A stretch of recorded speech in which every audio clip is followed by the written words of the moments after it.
Hər qadın bir çiçəkdir. Zorakılığa qarşı birgə bahar açaq. Güclü qadınlar, güclü gələcək, mübarizə birlikdə edək. Gözlərimizdəki ümid, qəlbimizdəki güc, zorakılığa qarşı bir araya gələk. Sözümüz güclüdür, sükutumuz yox. Qadınlara qarşı zorakılığa son. Qadınların təbəssümü cəmiyyətin ruhudur. Qadınlarımızın rifahı üçün cəmiyyətimizin etibarı daha önəmlidir. Zorakılığa yox deyək. Sevgi dolu dünyamızda zorakılığa yox deyək. Biz birlikdə güclüyük. Zorakılıq yox, sevgi və dəstək.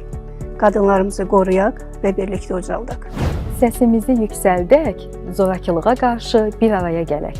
Qadınlarımızın səsi zorakılığa son qoymağın başlanğıcıdır. Hər qadın bir hekayədir. Gəlin zorakılığa qarşı birləşək və öz hekayələrimizi yaşadaq. Qadın Sağlamlığı Mərkəzi olaraq aprelin 20-sində aprelin işığında qadının səsi olmağa dəvət edirəm.